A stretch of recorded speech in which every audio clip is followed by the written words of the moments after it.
So last time I started that I don't have a girlfriend anymore. Should I start now? I have a new girlfriend now. Yeah, it's Bazanji. 919. Check it. I said. All right, we're in episode number 8, man. Yeah, smoking And camels. we again. start with a cigarette. Huh? It should. All right, we didn't have a topic today, huh? No, we don't. No, we don't have a topic. We don't have a topic, It's but free, it's free ranging it today. yeah, free range wine. But We're not even drinking wine only. But the whole week was so fucking hot, and I was at the beach and I was sweating, and it was so warm that I really had the urge to drink a lot and fresh things today. And I'm really in a drinking mood today. And especially because last time we had some wine that kind of killed the mood. Yeah.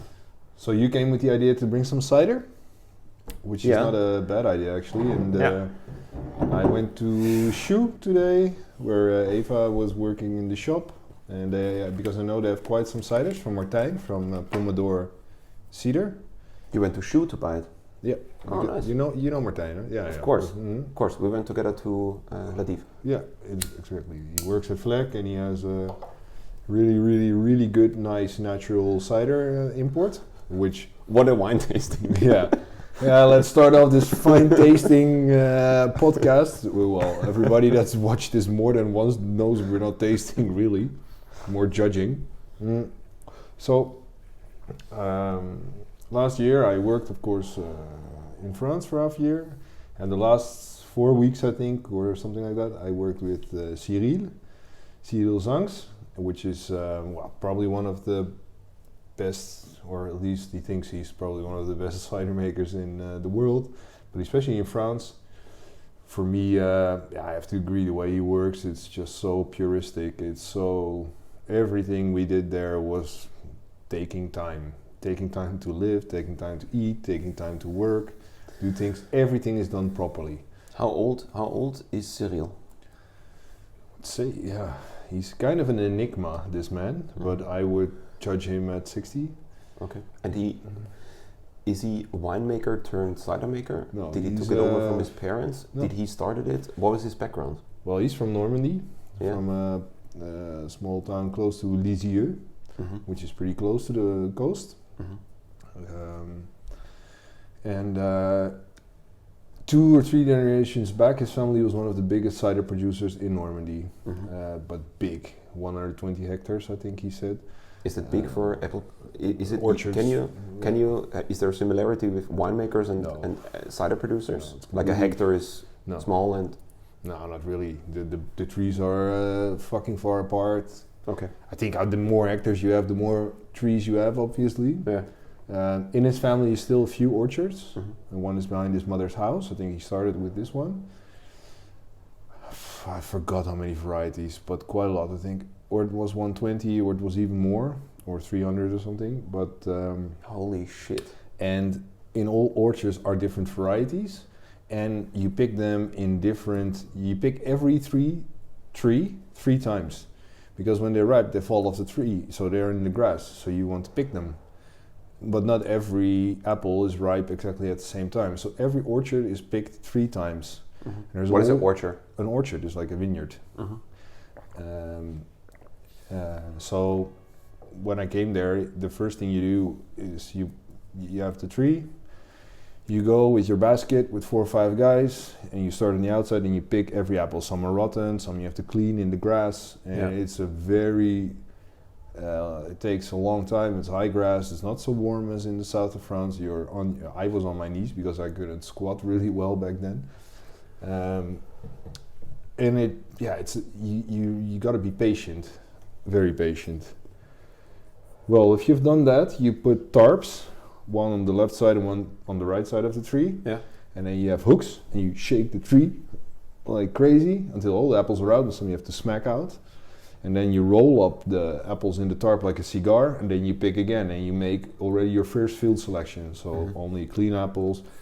When they do industrial, they got a big machine. It looks like one of those hoovers they use in the street, and it just flops up all the apples. So you're not picking them. You really pick them from the ground. You pick just shake the tree, it falls off. Everything and you comes take from the ground. Oh, okay, cool. And it's like forbidden to pick them. Or is it a rule? No, with but the trees are pretty high, so you need a ladder, and that takes forever. So this is also the quicker way. Yeah.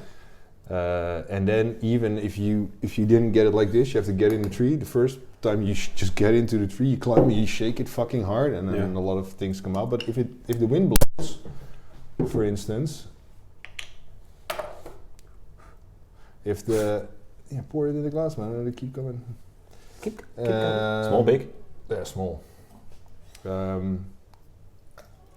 So you pick the apples. Then they go into a storage in bags, in big wooden boxes, and you ripe them. And that depends. Cyril knows this all by heart, of course. I wouldn't know by shit. But he has a whole system of what he picks when, what stays in the box for so long, and what he ripes for which period of time. And if you come into the storage, the smell is just fucking insane. But it smells almost more like banana and apple, because exotic and sweet. Yeah, exactly. And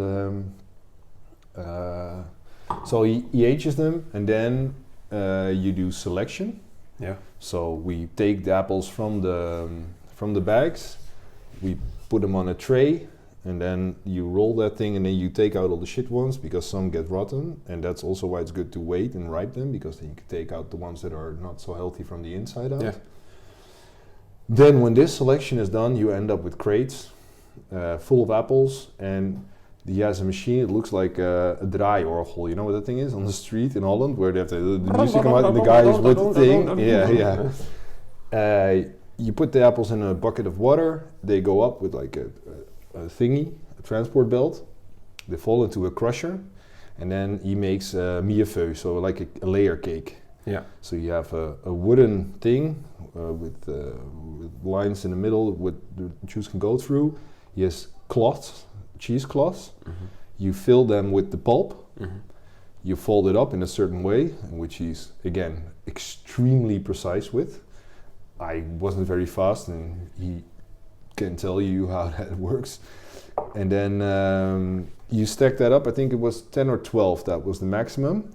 And then you tilt the whole platform. There's 2 of these plates. Yeah. And then the full MEYER comes under a press, super slow press, and then you build up the other one. And if you do that the right way, you can keep on going.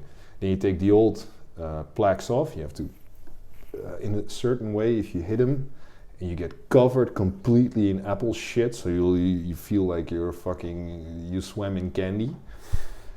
And then you start again. And the pressing can go on until 2 or 3 o'clock in the morning, sometimes, because if we start pressing, we don't stop until it's done. Yeah. It free flows. He puts it in a tank, completely spontaneous fermentation. And because the apples are ripe pretty late, we were picking until in November, and he's even picking till December.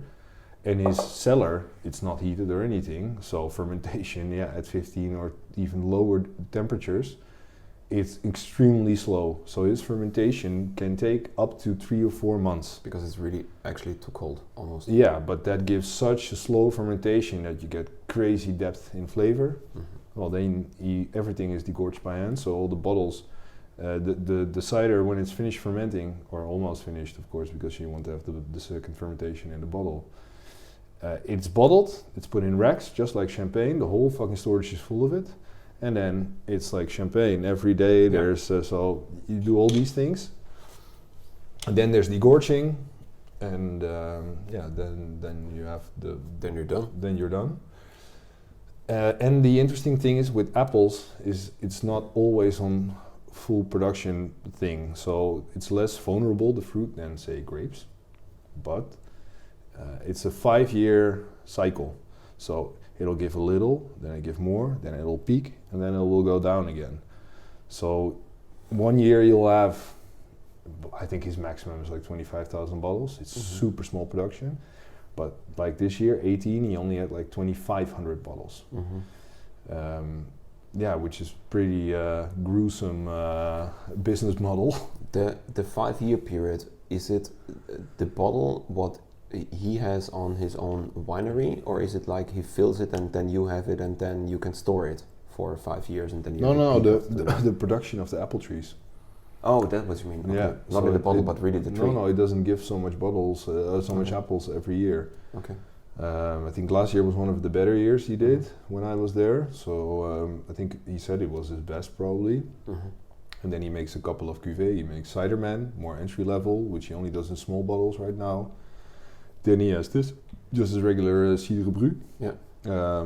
which is always also in a vintage, which is quite special. And then he has this cider up, which comes from a very special orchard. It's by a really insane house by the coast, where I think his nephew or something is the gardener. And I think it used to be owned by some couturier, you know, like a fashion guy, and now it's owned by a Russian family. From couture. Yeah, he makes some cider for them with a classic label, and then the rest he can use.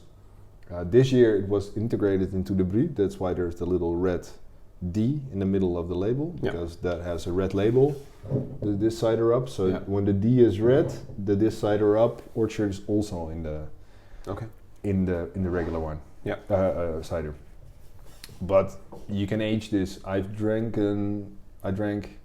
1999, 2000, 2001, 2007, 2008, 2009 when I was there. And even the 99 when it just got started, it was still super alive. You know, you'd never think you could age it like that.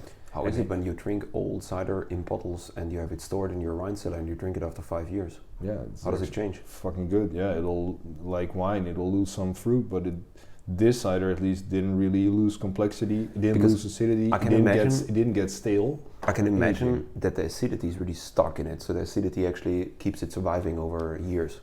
Yeah, cool. but it needs to be really fucking well-made cider to do this, I think. Of course. And I think that is one of his goals, you know. He does nothing is done with machines except for the pressing itself. But the press he has is from 1951.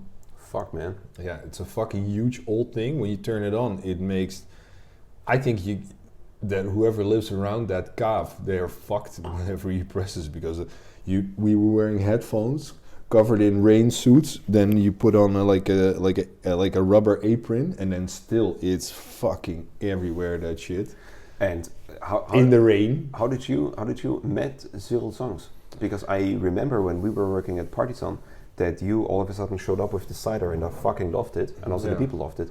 But how did you come in touch with the product or him? Well, my first year at Ladiv, when I went with Michiel from Vlek, Martijn was also with him, the importer, because he works with Vlek.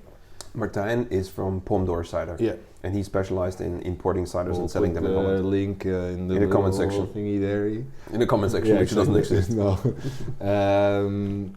And I got talking with him, and I don't remember what I said. I said something that I really enjoy Calvados a lot, and he said, "Oh, that's funny. I go there a lot because I import cider." I'm like, really? That's super interesting. I love cider. I go to Normandy a lot, and tell me a little bit more about it. And we got talking a bit, and so when I started Partisan, you know, Martijn is a very supportive, super gentle guy. So I said, okay, I really want to do something with this because I love it and the stuff he does. Plus, you know, when you're doing like a bistro or brasserie, and at least for me, when I'm having lunch, I don't really want to fucking down a bottle of wine every day. Well, maybe that's not really true. But drinking a whole bottle of cider, that gives almost the same joy as drinking a bottle of wine, but it's only 5% alcohol. It's usually not really that expensive, maybe except for this one, which is still not expensive. Actually, if you see what kind of product you get, it's still very affordable, I think.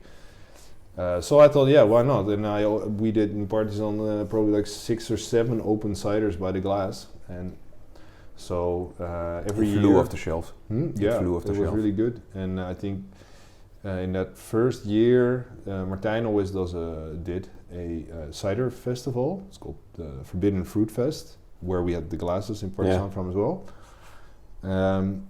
And for the dinner with the cider makers, he decided to come to Partisan.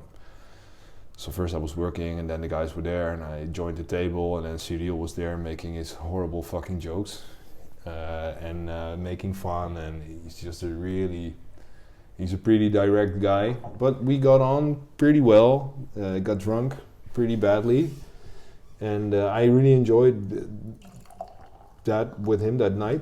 What the fuck, man? Fucking amateur. On my fucking floor? You kidding me? Okay, well, cut. So, for me, that was really just a nice encounter. So, when I moved to France, it was the people that I did the restaurant for were people he knew because they did something and they visited him, and so I asked them, is there anything I should do? They checked with him what kind of guy I was. He told them, well, he's a pretty interesting guy and he can work hard, but he can also party hard, so you need to deal with that. So I got the job, and then he visited that summer as well in the first month. We hung out for a couple of days with him and his girlfriend. Spent some time together by the lake, and really got along really good. Also a bit more in depth, and Cool. so when I finished in the south, I said, can I come and stay with you for a month and see what you do? And he said, yeah man, there's a bed in my house, there's breakfast, there's dinner, I'll pay you just a little bit of money, but that's all I have to spare. I said, well, yeah, that sounds perfect, and it was a wild month, you know. Working with CYRIL is something you have to really give on to, because it goes in his way and in his tempo. I'm a pretty control freaky guy, but it was good. I learned a lot about patience, about music, because every night there was music. Cool. I think we had dinner pretty much every night, not before midnight. We didn't go to bed pretty much every night before 4 or 5 o'clock in the morning. Fuck, man. Yeah, but it was a good time, and for me, it's nice to have this stuff here maybe to talk about, because I think it's still pretty underrated. I got started That was my with monologue. I got started with cider actually in Amsterdam because of you, and you gave me the cider man first, and I of course I knew what cider was, but especially when you're working in restaurants, it's such a aphrodisiac before dinner. Yeah. It's such a taste maker when you don't want to drink your sparkling wine, which can motivate you to get to the starter and start to eat. But with cider, it's always like you can drink it at the bar already before you move to the table. When you're sitting in the restaurant, you can also drink this until you're at the starter. You never really spend a lot of money. You're always in a low alcohol, and you always get a lot of juice in your glass with cider. And what I always have with cider is I always have this natural wine type in it. It's never super clear. But it's because the cider you are drinking is like natural wine. Yeah, and I always drink cider really fast, which is not a problem because the alcohol is so low. And especially with the products from ZANGS, because I met his son, Latif, which was fucking crazy. And it's just perfect for a party if you don't want to drink your classic, I don't know, Cremant, Franciacorta or Prosecco, but this is also a really good party product because you're not have to spend 40 euros for a sparkling wine. You can just buy this. But also taste-wise, you know, it's got fruit, it's got acidity. Insane. It's sweet. And this has got and some same dry, this high acidity. I just want to say it's got pretty good grip, huh? This. It's super grippy. Yeah. A lot of tannins also. It's like you almost taste the skin of the apples. Yeah, but it's crazy. because the super the way we press, but also because you grind the apples before you press, so the skins are pretty loose, and there is quite a lot of skin in it. Yeah. How is it going with when you not pick the apples but pick up the apples? How do they work with especially pesticides? Because don't you have a worm problem with the apples? Like a lot of worms in it, or they get black, or they get dumped, or they have schimmel on it. That's why you do the aging as well, because then you get the fungus, but if it's in the storage for 2 months, all these things you can see because it will appear. Yeah. So those are selected out, and I don't think there's a lot of people do it this way. But I think that makes for this cider. You know I like quite a lot of good ciders like Jacques Péritats. Yeah. From Switzerland, Chiron Vulcano. Vulcano was that right? Péritats is Vulcano. Yeah. What is it called? Yeah. Vulcano. Vulcan, Cidrerie du Vulcan. Swiss. Yeah. really nice, refreshing ciders. But I know he does about 10 times more volume than CYRIL, and he does use machines. Where do I buy ciders from? What are the regions I buy it from? I only know we probably only know Normandy. Normandy, England, Brittany, and Basque country usually. And Switzerland. Switzerland, there's some in Auvergne where there's apples, but classically you would say Normandy, Brittany, England, and Basque. Pays Basque. Of course, in the sense, if you go to the Spanish side, it's much more lighter, much more bitter, much more acidic ciders. Acidic, man. Yeah. Do you still remember the Spanish one we had from Basque? Those are the really, prove me wrong, but those are really the crazy motherfuckers when it comes to cider, like really binge drinking. Yeah. But the bottles are also super high in acidity. Yeah, and fucking cheap as well. Can you explain like the 3 different layers of cider? Like you have Yeah, Spanish, well, you have France, and then you have Switzerland? Well, in England, there's a lot of shit being made as well, but I'd say it compares pretty well to Normandy cider. Normandy, I think, for me, is the more voluptuous kind.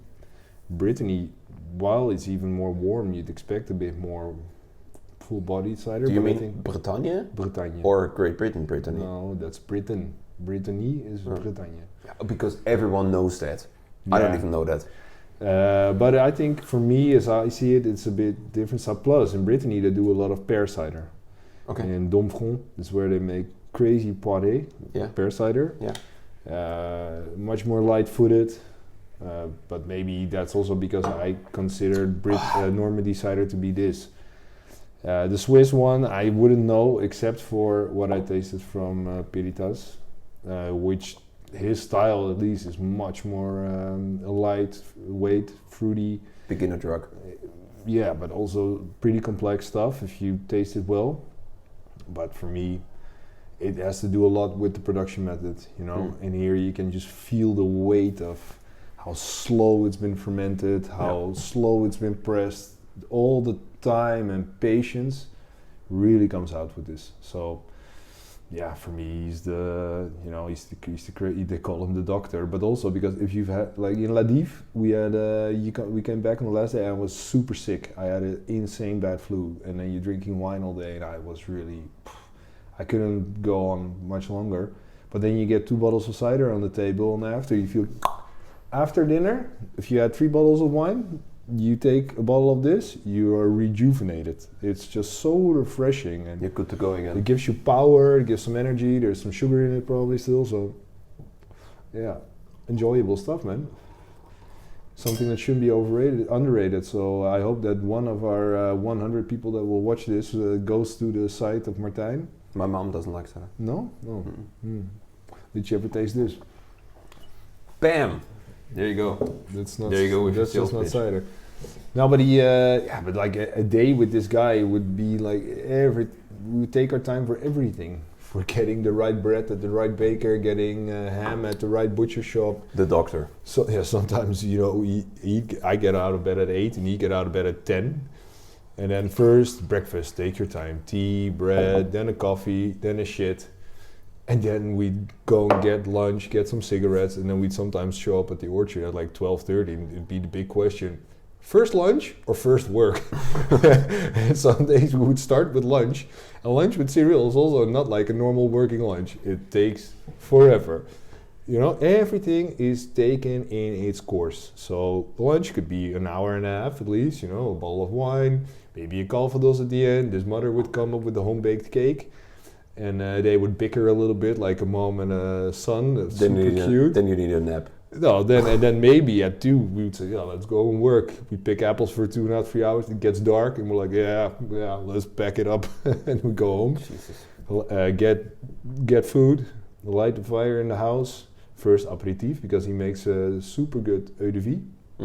He has a calvados maker. What is eau de vie? It's distilled remains of. I think it's made from cider. Okay. It's not like like a grappa. Weinbrand from cider. Hmm? A Weinbrand from Brandewijn, cider. A brandy from cider. And but it's fucking good. It's called 00. Fucking good. And he mixed it with cane sugar, lime. He makes a little like pichette, what do you call it? And an ice cube in it. We drink 3 of those. Well, man, That's not UV, it's called a cocktail. yeah, we're already fucked up. Then there's always some sausage and stuff, and then maybe at 10 we start cooking, which we take our time for, of course. Then maybe at 11:30 you'd have dinner, and then at 1 o'clock at night we clean up, and then musical hour starts. It starts banging. And he starts putting on music and explaining and teaching you about jazz, playing the guitar, and there's more wine. He doesn't have any wine at home, because then it would never end. So we always take 2, maybe 3 bottles, depending how many people we were. And you just keep on doing this. But I remember also one night we took the car at 3 o'clock in the morning, drive back to the cave, get more wine. And then around 5 I would give up, and then him and Sylvain would maybe stick around for another hour eating eggs again and going to bed. And start all over again. Yep. And nice. But this is why it's so important, I think, that you are doing your periods or your sessions or your seasons at winemakers, or especially if you're into cider at those apple producers. yeah, It's just not about the experience, but they're telling you how they do it, because everyone can visit a winery and go there and it's like, how do you do your wine, and you get the old same story, and everyone tells it from the heart, but you kind of always get the same shit. But if you really work there for a season, and if you tell them like, can I help you for 1 month for free, and I take a holiday or 2 weeks or something, and I could just help you with picking, it's not about really the work you're doing there with picking. It's more about you get the whole lifestyle what this owner or this producer is working for. You see how they work and what they do. Yeah. And for him, it's completely about the product and sustaining that he can make that. So there's no money being made whatsoever. What kind of wine is that guy drinking?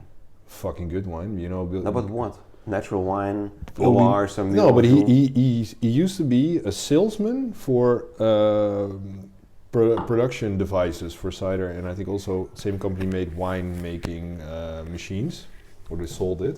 Wine making machines? Yeah, like a destemmer or a press and things like this. And for him, it was about making it the right way. I forgot the guy he used to work. He that also was making a little bit proper cider. I'll maybe come with the name later. And then he just thought, I'm going to do it like this. I'm going to take the apples from... Houet? The Calvados producer? No, it's a cider guy. I'll come up with it. And so he just wanted to make a cider. He wanted to prove that you can keep cider. That you can make a cider that'll last, that'll age, that'll work like this, that'll be as good as wine in this direction. And for him, that's the whole thing. But wine-wise, every wine fair he goes to, at the end, the winemakers don't want to drink wine anymore, so they come to him, and he just exchanges boxes of cider for boxes of wine. So in his cellar, there's like 2 pallets of insanely good natural wine. Some evenings we'd grab maybe 2010 Julien MEYER and 2014 Chalek. I understand. And he's a sick fucking good taster. He's super knowledgeable about wine. But don't you have that when you're on conventional wine fairs or something? Like, what is the Amsterdam wine thing called? It Rij? Wine... Professional. No. It's called the wine professional. Professional wine, yeah, wine professional. And you go there and there's like a beer corner and everyone storms the beer corner. At the end of the day, yeah. I never have that in natural wine fairs. I'm always, when I drink natural wine, and I'm done, like a Latif, I never fancy a beer. No, man. I actually fancy another wine. At the end of the Latif, there's this little hallway where you go out. For the oysters. There's always the sake. Oysters, right? No, it's the little hallway. It's the sake, there's Jacques Piritas is always there, and a beer guy. I always try to finish with Jacques, but he knows this happens, so he kind of leaves. Fuck that shit. Yeah, fuck that shit, I'm going home. I'm not your 3 a.m. But I understand, it's kind of what you want after a day of wine drinking, at least I do. You see how this bottle is flowing. Interesting product, man, and I think it needs more. And also more love. The whole story, and because we never talked about it, that's why I asked so many questions. Is it's actually a really simple story, and this is what I like because the product also is extremely complicated, but if you use it, it's really simple. Yeah. That's what I like about it, because there is a person behind it who makes all the thoughts for you. And what do you think of the flavor? I absolutely fucking Can love you, it. can you do, is it The analysis describable of the in- wine? in- Absolutely. I think it's a lot of tannins in it, but not the tannins what we know from wine, but really from fruit and Yeah. apple. So when you drink it, the tannins are not in the front; they're really in the back. So your whole mouth is gonna be a little bit dry. It's the seeds as well, huh? Yeah. Also, when you bite an apple, and you're finished with apple, you also have like tannins from the skin in your lips and everywhere, and in your tooth flesh. That's what I have right now. But also when I finish it, I have a high acidity level, which makes me drink the second one. And the whole thing gets surrounded by sugar, but with really clean, nice sugar, and with really longness or length. It's not sweet, but It's not sweet but at all. it gives it like a velvety kind of touch. But also, if you smell this, that really reminds me of the smell in the storage. You really smell those ripe apples. I smell coffee and I smell exotic flavors like banana and peach. But don't you have a little bit of a coffee thing in it? The Little bit of a- depth, yeah. I get what you mean. Yeah, but it's fucking, man, it's perfect. The mousse, how it's a 2-year-old cider. I don't know if there's a lot of ciders that I would drink like that. Yeah, but the color, everything, it's so rich, it's so generous, it's so well made. It's really rich. Yeah, it's fucking rich, but not in a blocking way. No, it's not a Chardonnay with 15% alcohol and a lot of barrique rich. It's rich How with much flavor. percent is this? 6.5, which is actually pretty high, for cider. Yeah, and this was a year that he made practically no cider. So 2,500 bottles, you said? Yeah, Fucking crazy, man. yeah. Imagine living from Jesus that. Christ. Yeah, you Yeah. have to Just work. imagine you live from that. The whole year you have to work. Well, work is a big word with CYRIL, but you live for that for a year. Where do I buy this? How much do I pay for it? Well, you can go to the website of Pomodoro Cider. Yeah, I don't know what he asked for it. For Martijn? Yeah. Yeah. And otherwise, Pomdoorcider.nl. yeah, the golden apple. The golden apple. And I got this bottle now today at Shoe in their wine shop. They sell pretty much the better selection of Martijn ciders, I think. So it's a really nice place to go. You can go there 5-6 days a week. They're open, I think. Zuiverwijnen. Yeah, and I think I paid around just under 20 for this. And they also sell it at Vlek. So there's a pretty good amount of places you can go for it. It's spread. Yeah, I don't know if there's super many restaurants to do it. I think Skate Cafe has it, and of course at Shoe they do. There's At Shoe they do? At Shoe they do. They don't. Nobody's really selling it, so many ciders as we're doing. But yeah, we're gonna take a glass of Mousy Meyer. In between. In between. In between. I really want to drink this because this is for me a really special wine. I don't know if you know. No. Patrick Meyer changed Wijnskandal a little bit. Patrick Meyer is one of the guys where I also learned a lot about natural wine, because Patrick Meyer from the domain Julien Meyer from Noothalten, city Noothalten in Alsace, was one of the, I think, natural wine mentors of Moritz. Okay. And not that Moritz went there for advice, but Moritz went there once to taste all the wines, and then he came back completely enlightened. And he always, when he talked about natural wine, he always talked about Patrick Meyer, and he always called the wines from Patrick Meyer the Ursuppe. And the Ursuppe is like the mother soup. The mother soup. And Patrick Meyer is one of those guys who just doesn't make wine for himself, but he also makes it for everyone else. And whenever you have a young winemaker who goes to Patrick Meyer, he will teach you everything just to spread out the word a little bit more. So this is why Patrick Meyer is for me not one of those young wine freaks who does something unfiltered, where everyone talks about natural wine when they say like, oh yeah, natural wine, this is crazy unfiltered orange wine stuff. Patrick Meyer is really a guy who does it since forever, and he knows what the fuck he's doing. And It's where the glass is a little bit stinky. Zelberg is his top vineyard, and Zelberg has on the lower part a small part, which he fills into the Selberg, but sometimes he also fills it as his own vineyard. And now I don't remember what the vineyard name is. We had it. Grittematte. Yeah, there's a lot of, you have Selberg, which is super nice soil. I don't know what it is. Before I bullshit anyone, I really cannot say. There's Selberg, his top cuvée, and then you go over there and there's like this turn and the curve, and that's why it's called Grittematte.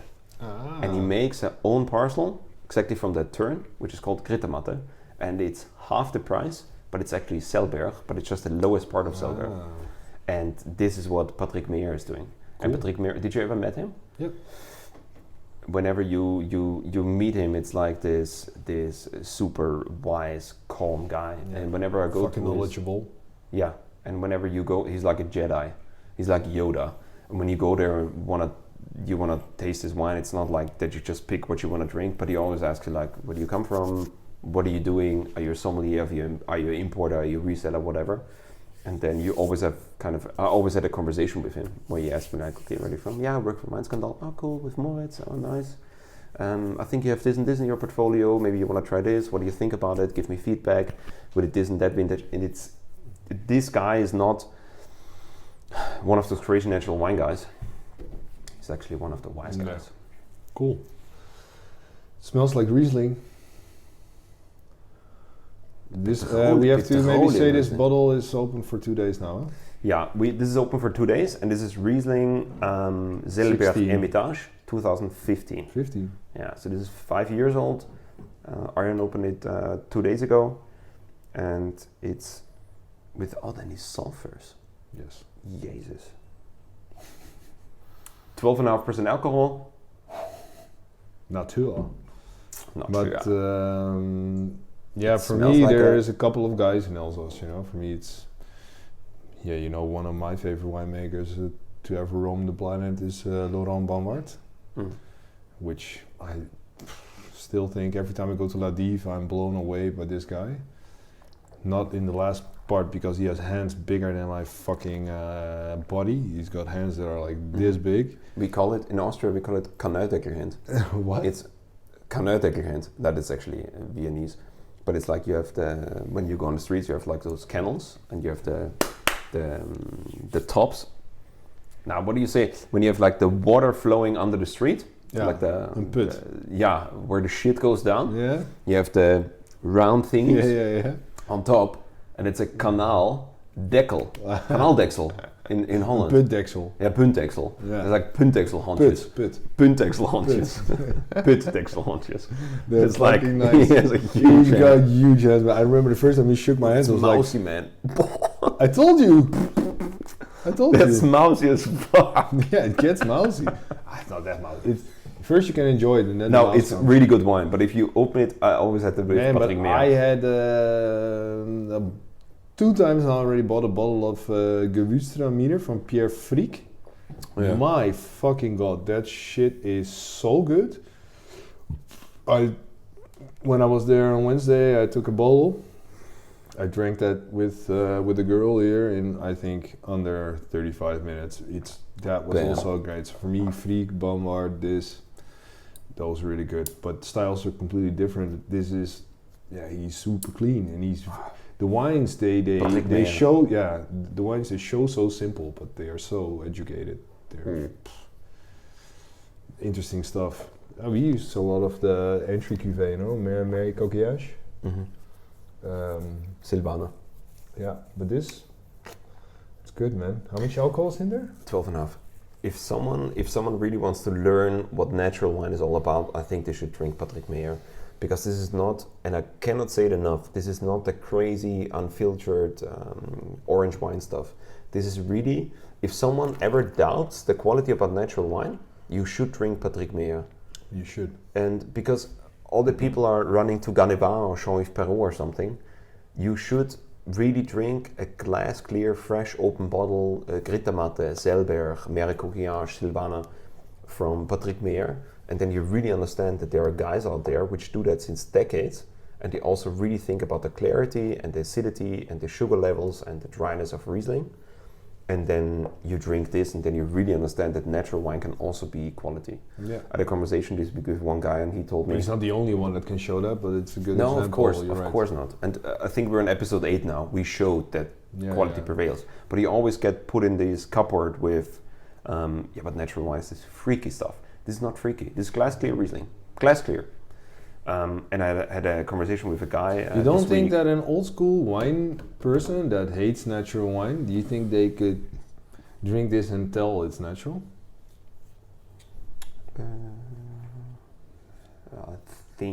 I think they can say it's not conventional winemaking. Yeah, Yes. I think so. That they can say like, okay, this is not my Wittmann, or No, this is exactly. not my. Yeah. But Absolutely. in a good way, I think. But No, but it should be a different, because it should be different from conventional wine. I think if Patrick Meyer makes a wine which tastes almost like conventional wine, then it's the same with vegan chefs who say like, I can make a risotto, but just vegan. I just leave away the cheese, but you actually taste the same. No, it's shit. Vegan kitchen should be completely different from the kitchen I eat when I eat meat. And Patrick Meyer should completely differ from conventional winemaking, 100%. And so if someone drinks Alte Reben or Riesling, Rheingau, Mosel, Knebel, Biodynamical even, there is a big difference to drink Patrick Meyer. 100%. You've been to Alsace a lot? I've been to Alsace 3 times, I think, but never really on a big wine tour. I never visited Patrick Meyer. Never was there. Only still remember the moment I saw Moritz the first time when he came back from Patrick Meyer, and he was completely enlightened because he was really the Loire guy, Anjou guy, crazy, fragile, and Saumur, Chateau Yvonne, Chenin Blanc guy. And then he went to Patrick Meyer and he had an appointment there, and obviously something really changed him there. And he came back and he was really like, hey, this Patrick Meyer guy, this is really the deep. So when I told you blueprint. I still had a half bottle in the fridge, you were like, yes. Yeah, man. Yeah, I love Patrick Meyer. Yeah, it's good Love wine. this stuff. It's a shame he almost came to Holland for a tasting with Fleck, but I think he cancelled last week or something. Fuck, man. Yeah, but it's fucking good stuff. What's in here? Cider? No? No, that's a first class Patrick Meyer from you. Oh. Yeah. Let me finish This is really a good interlude because now we have German Riesling from... You brought German Riesling. I brought German Riesling, Alte Reben, from a new wine store I met today because of a friend of mine, because of a new website I found, and because of a new Instagram site I found, and I am really curious what you What is think it? about it. Devon Shiva. Oh, hier staat eronder gewoon. Spontaneously fermented, up to 70-year-old vines. Gutsverfüllung means Devon Slate. Gutsverfüllung means that the vineyard which is written on the label is also filling it. So it's not Okay. just like bought and you put a different label up. Mm. It's really important for Germans. Germans and their systems. All right, we drink Karl Löwen Riesling Alte Reben. So the Alte Reben is really old vineyards. 70 years old. Minimum 70 years old, exactly. But there's a new guy, or a friend of mine, which made his own Instagram page, or his own company right now. What's it And he called? calls it LOEWEN. What? LOEWEN.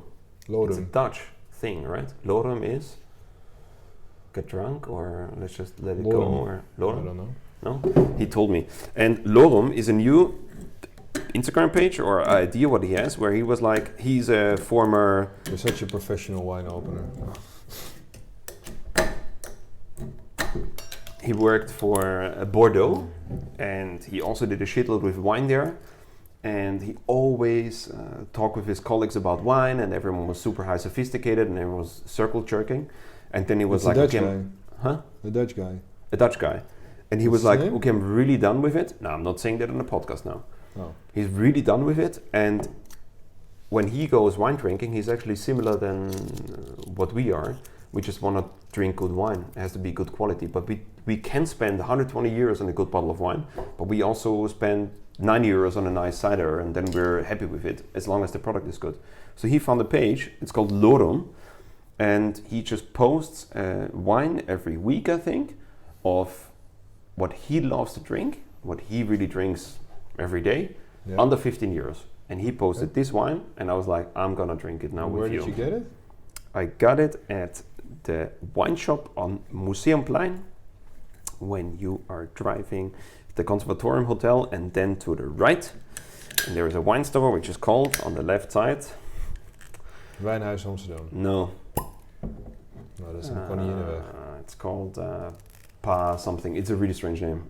Can you Google that? Your phone is always responsible for Research. So let's go for it. Wijnwinkel Museumplein. Yeah, something like this. Pasta something. Pasteunig. Pasteunig. Ah. Yeah, that one. On de Willemsparkweg. Yeah. And I don't know, I was in this shop for like 2 seconds and I just walked in, got the bottle. It's pretty good. And now I want to try it, but LOEWEN is actually posting if it's really good or if it's not good. So we drink now LOEWEN Riesling Altereben Mosel 2018, 12% alcohol. Cheerio. Cheers, bro. And it was so warm today and the whole week, so I was like, we take a Riesling thing. And do you also know why I drink Riesling with you tonight? No. No? You're not really interested in that anymore? Yes, I am. Tell Because- me, I can't tell. Because you were in Germany for a week. What the fuck was that? Yeah. Where have you been? You didn't only work. You didn't only work for cider producers. You also worked for German Riesling winemakers. Well, I worked there So for, tell me, where for have you 2 been? days. So Where have you been? It was in Rheinhessen. Yeah. Uh, What was the winemaker? It's called Martin Werner. Cool. Werner. And his winery is called Martel Wines. He took over his father's vineyards, who was selling the wines to a corporation and not doing really anything with it because his father was making mostly fruit wine, so strawberry wine and all these kind of things. What? Yeah, So real wine, but then adding. Don't ask, don't tell. Okay. Sorry. And Martin is a very young guy that took over the vineyard when he was 21, the vineyards, and decided to do it completely different way than everybody that was around that area. And he started making natural wine, doing some light maceration on white, and Flex sells it. And a friend of mine, Garrett, who I work with in the south of France, Yeah. is super knowledgeable about natural wine as well. He's a cook and a writer, by the way, and he got asked to do the cooking for the harvest crew for a month. And so he was there. I was bored a little bit. I said, hey, can I come to Paris to see you? Because he lives there. And he said, yeah, but I'm not in Paris. I'm in Germany. I'm doing a harvest thing. If you want to come over. So I called Michiel just to make sure that he didn't think that I would go there to steal his winemaker. And super interesting 2 days spent there. Tried to find some wine that wasn't important yet, but pretty much all the young guys that come a little bit from this thing he started with some other guys like Andy Weingand, Andy Mann. There's a lot of young guys there starting up now. Yeah, it was really interesting. German, even the harvest is really different, you know. In France, even the techniques in the vineyard were so different. Because if you work in France, they work with cases. Les caisses. So you have a bucket, you fill the case. When the case is full, you put it underneath the vine, so it's in the shade. And then when you finish the vineyard, you take the tractor and you pick up all the cases and you bring them to the winery. And the good thing about this is that you don't get a lot of pressure because the cases are only like 50 kilos. So there's not a lot of grapes pressing on other grapes. And here they, Auslehen, I think they always said. What means Auslehen? Auslehen?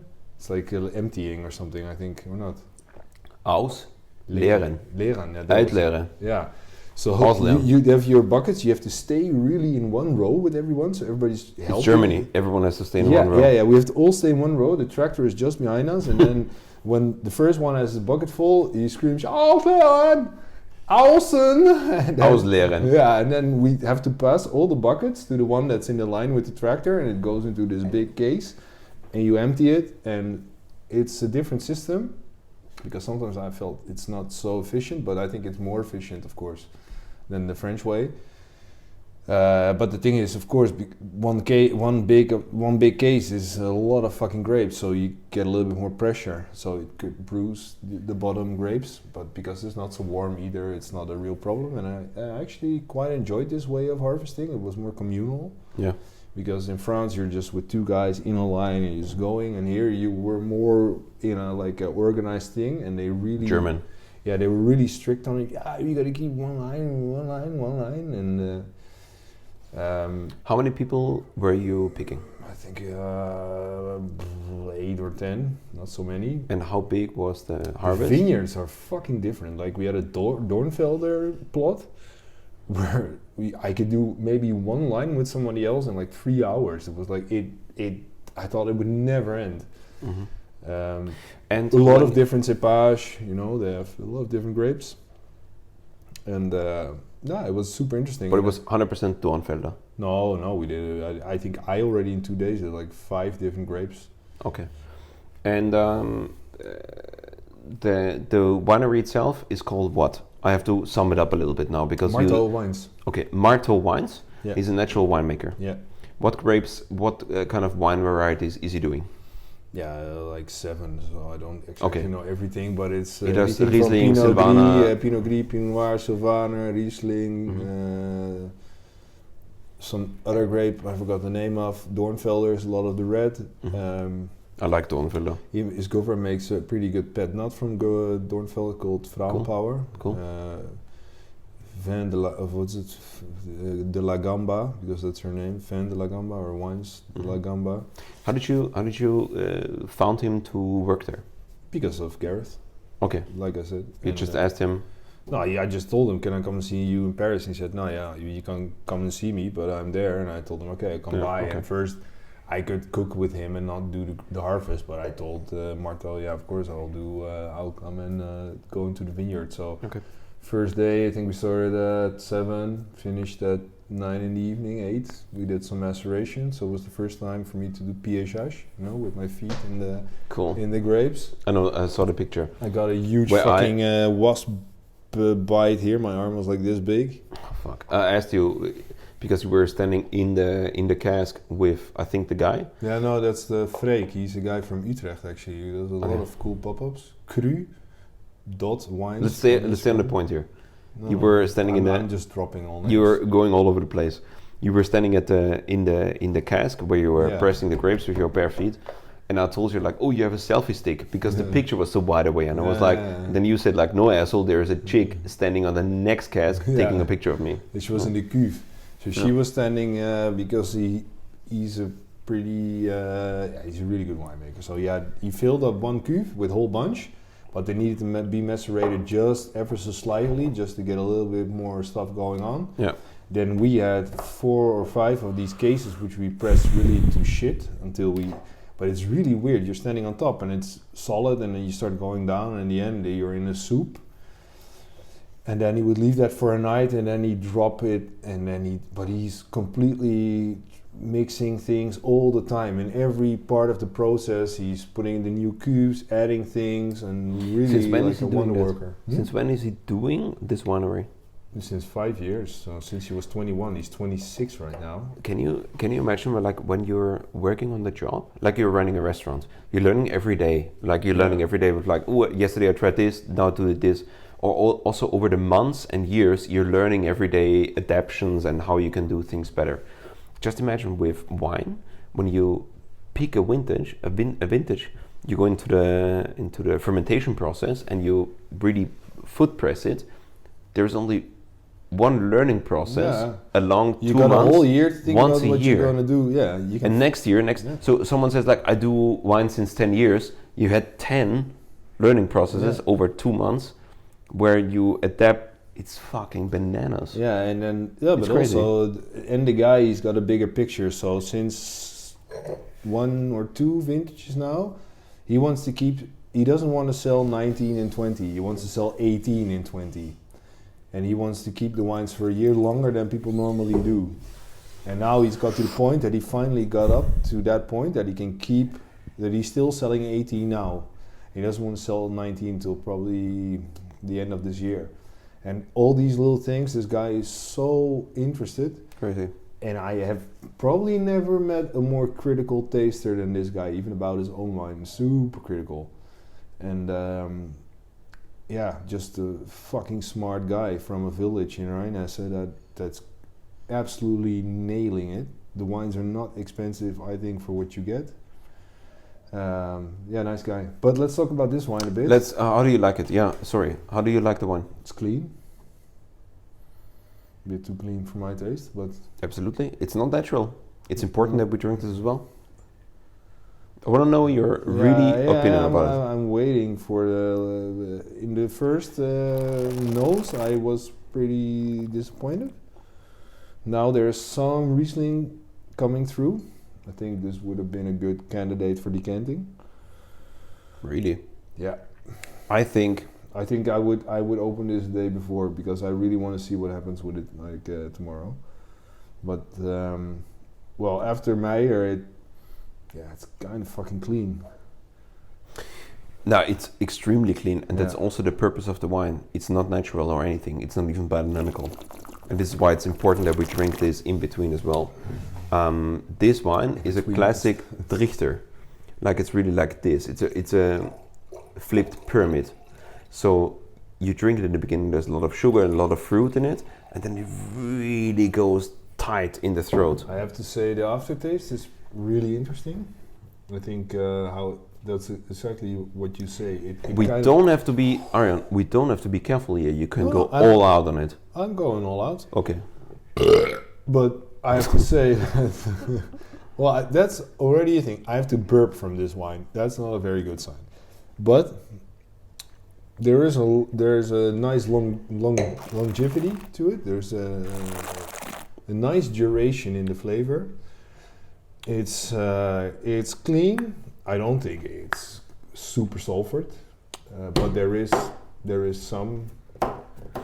For me, there is annoyance for me. For me, it is the following. For 15 how much money is this? Under 15. That's the decision of LOEWEN. Yeah, okay, but this is 18. Yeah, and there we are, and it's a really nice conversation. But when I drink this, it goes like it's a lot of flavors here and sugar, and it's like ooh, nice. Very Mosel. Huh? And then it goes really together like Mosel. Yeah. And it's really dry, acidic. And when I sit on the terrace right now with a German Riesling drinker, I think he has a lot of fun with it. But for us drinkers, it's like I'm getting close here. Yeah, I'm getting close shivering. here.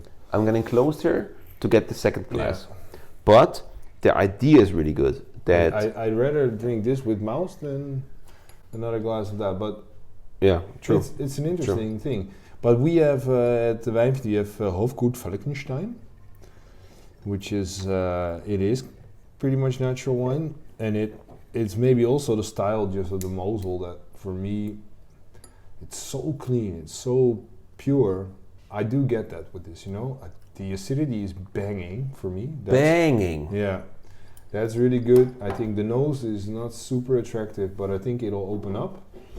The longevity of the flavor is really good, but there is annoyance for me. You know, there's nothing added in this wine. There's no bullshit put in the wine. You know, I think it's pretty well made wine. That's true. You know, except for some sulfite, and apparently they don't work clean in the vineyard, which you maybe cannot also taste, but it's a thing that I do not like anymore.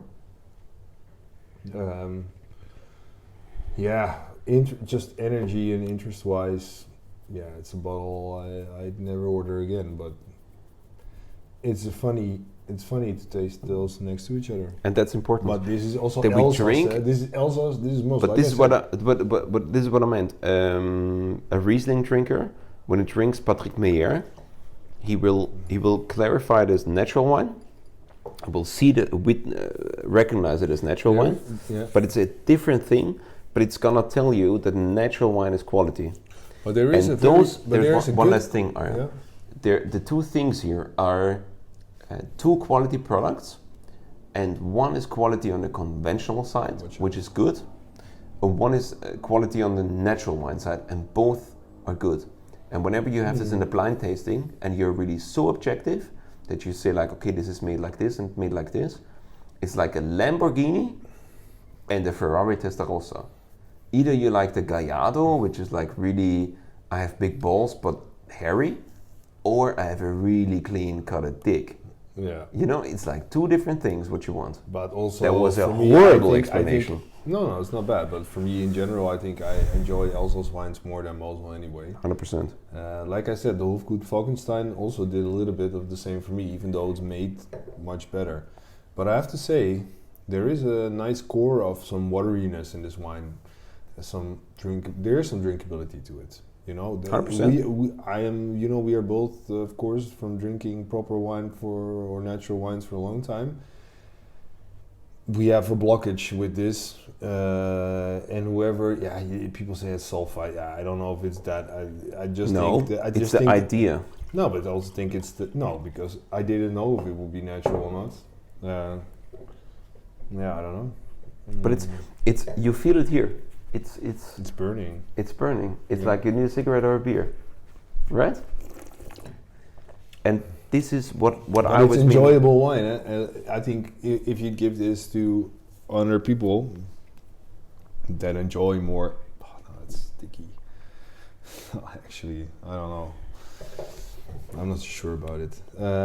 But I think if you give it to 100 people that enjoy these kind of more light, more acidic kind of wines. Can we talk about?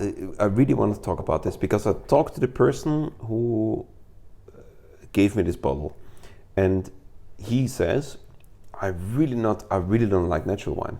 That guy knows his wine shit.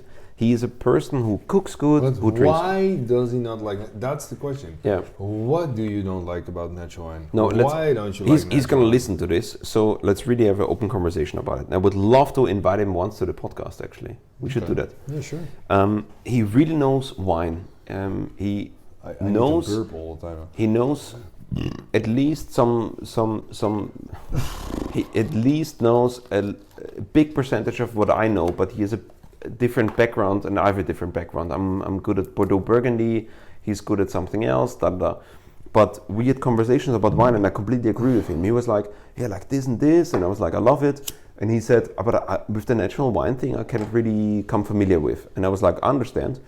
But actually, food-wise, we were on the same page. Like, he's not a guy who eats burgers or good tapas. He eats lobsters and foie gras, and he really knows what's going on. But is he interested how the foie gras is made, how the lobster where it comes from, if it's from 100%. a fucking tank? That guy is more interested in how the products are made than we two together. 100%. Okay. Really. And I'm not vouch for him because I'm not that good of a friend with him. But then it's interesting why. No, he's a good friend of mine, but I don't know him that much But yet. this is what I don't really fucking understand, is that people that say, yeah, I really want butter from the farm, and I want cheese from Kef, and I want only zuurdezenbrood, and then they drink wine that's made not in that fucking fashion. For me, it's almost the other way around. You know, I can deal with zucchini that's been made not so well, and I don't say that's a good thing, but for wine with me, in the way I drink it, the way it passes through my body, especially with alcohol and the volumes that we drink, I don't want to deal with stuff that's been made not really well anymore. And I understand, but I don't understand people that say, I cannot deal with natural wine. Come on. There's so many levels. Okay. I have one really easy thing to explain. It's where's your sweater made from? Let's go hardcore. I'm saying. No, it's not defensive, Arjan. Let's have a conversation. Where's your probably from Taiwan or something? It's a sweater. Yeah, but this is where you draw the line. I don't have to put it through my fucking body. That guy is drawing the line with, like, he cooks a fantastic meal, a super nice dinner, 3 courses. We're he has smoking lobster, fucking cigarettes. he has foie gras, he has super nice cheese from Lindenhof, and and that's on the table. And then he was like, what works perfect? And he takes the cider, and he's like, I'm open to this. He takes the Vin Rouge, blah, blah. He takes Patrick Meyer, and he takes the German Riesling, and he really tastes all of them. And he makes the decision. Yeah, the German Riesling works perfectly for that dinner because I need the acidity there, and the people like it, and have a good vibe on the table. Yeah, but you can buy that same wine made from respecting the planet and respecting natural fermentation. But this is where why not do that? Because there is. Are you drinking natural wine because of the green footprint? I don't. No, but I'm interested in trying to at least eat and drink and put things through my body with a green footprint, yes. Okay. Okay. And of course, nobody can make the perfect choice. You know, you see the house I live in; it's made from plasterboard, and I have a normal energy contract, and I have an iPhone. You don't want to know what the fuck is spent on the environment from the shit that's even on this table. We're not drinking from quality glass that's been transported by a sail ship. So it's ridiculous to say that this is all I'm interested in. But for shit I put through my body, I feel, for a guy that's smoking fucking Camel cigarettes, with wine I really feel the difference. Yeah. And it's kind of an egoistic point of view, but I really fucking feel the difference a lot. You know, you see me burping now, and Me too. I feel I'm going downhill. But I think it's insane that we hit this topic now, and I really would love to go into depth in it. It's insane that you have that people are really watching their clothes, where they buy them from, and that they're really recycled or green. We don't care about that, but we really care where the meat is coming from or the fish is coming from. Other people say like, okay, I don't really care about the fish, and I don't really care about the meat, but the wine and the cider has to come from that place. And this is where I'm moving right now. And there are also people who say like, I don't buy milk because it's actually the product what the mother cow is giving to the baby cow, and there are so many things, and there's so much information out there where we really have to be careful of. So Of course, I have to really vouch for, I'm I- finished in a second, this is where I really have to vouch for the guy who promoted me with wine, where I'm like, when you really look at the dinner on your table, you maybe made 99 more conscious decisions than I did, but with the wine you make a semi-conscious I'm decision. just making a very conscious decision on what my body tells me, man. And that's the best, actually. I don't really eat meat anymore because I just feel that I get tired from it, and I'd rather eat vegetables. And it's the same with this. The first time I drank it, I felt different. It had a big impact on my body. I'm also starting burping now, by the way. Yeah, there's just something Rebellion going on. Yeah, because because your body is telling you what you're putting in. There's something off on it. There's some poison in it. Insane. For a conventional wine drinker, would you say it's a really good Riesling? good wine, bad wine? I'd say what do you think? It's a very high quality Riesling.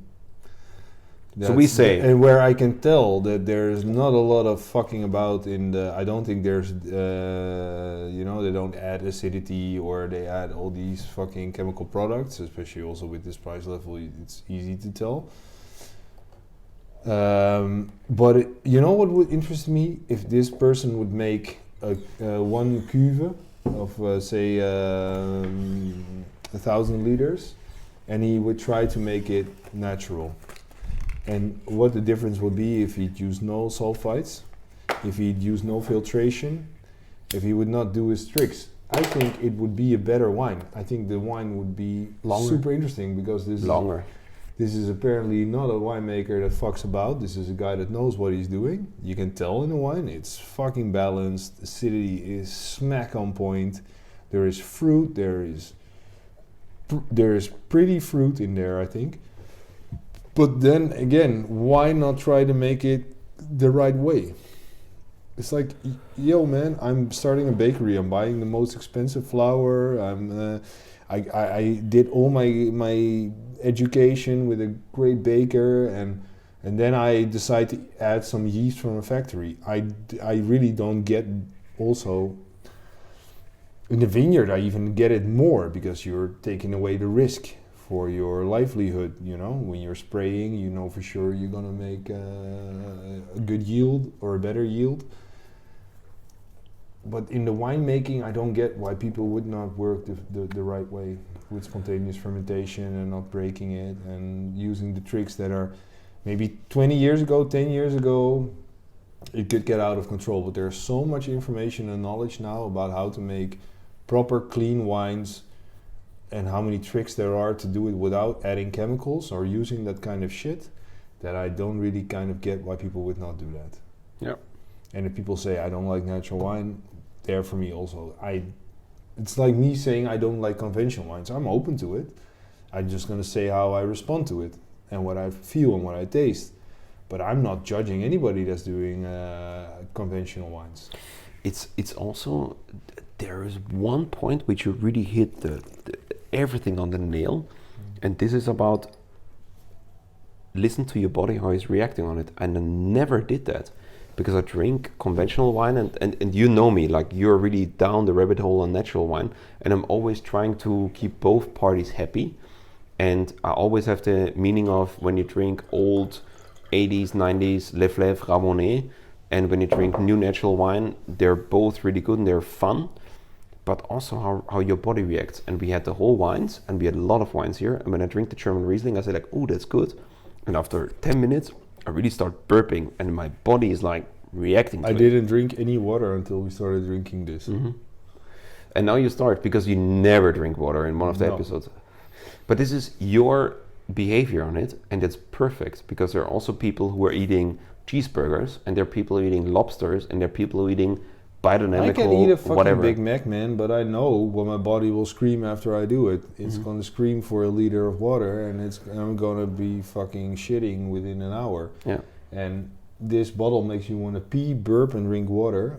Yeah. Well, for me, that is a sign. What I can have with food as well. If you go to a restaurant and you eat 2 courses and you're like, can we have another bottle of Sparrow?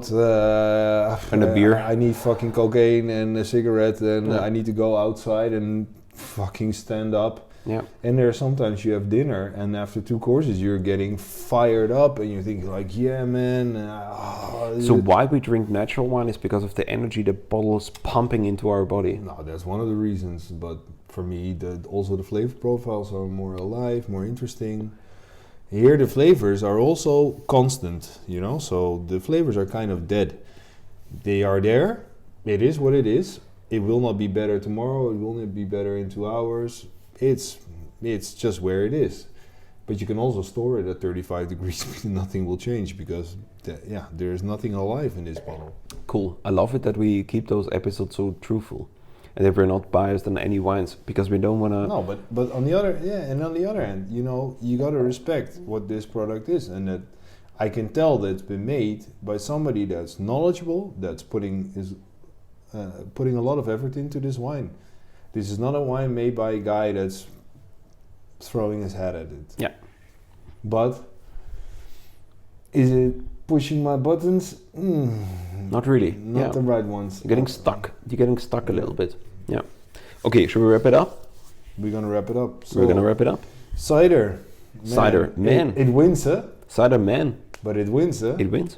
It wins. I think it also wins the time friend of Q1 of qualification. The cider what we have from CYRIL ZANGS, I think beat the record of Strohmeyer. I'm drinking it the fastest.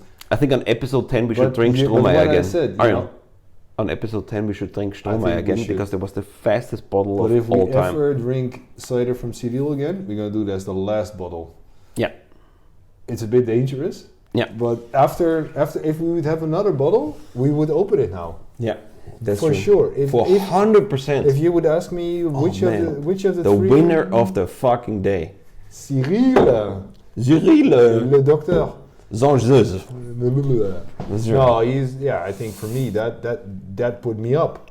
100%. And then the MEYER was interesting, and then the last bottle, it's just not touching all buttons, but super nice wine. The Riesling is a super. The Riesling from Karl LOEWEN is a super nice wine for a conventional wine drinker who doesn't like natural wine, but he wants to have a super clear Riesling. I think this is your stuff. For us as natural wine drinkers, which I really declare myself now, because also after the text what you just brought out, I think that we are more than natural wine drinkers. Karl LOEWEN makes a super nice Riesling. It's crystal clear. It's super precise. But it's not about natural. We don't want to really drink I don't really care shitload if of you it. call it natural or not. It's just...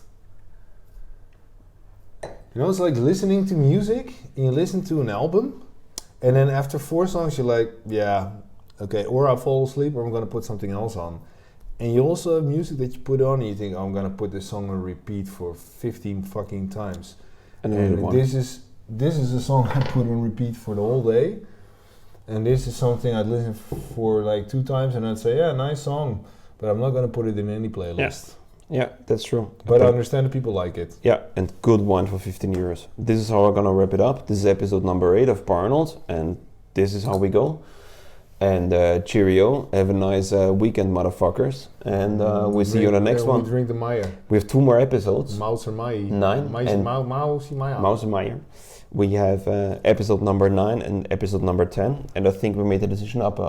We go until episode number 10. And then we're going to decide if we go on with Arnold or not. I think we already know what we're going to do. It all depends on the comment section. Yeah. And so, like and subscribe. Like and subscribe. We'll see you in the next one. Yeah, it's Bazanji. 919. Check it, I said this.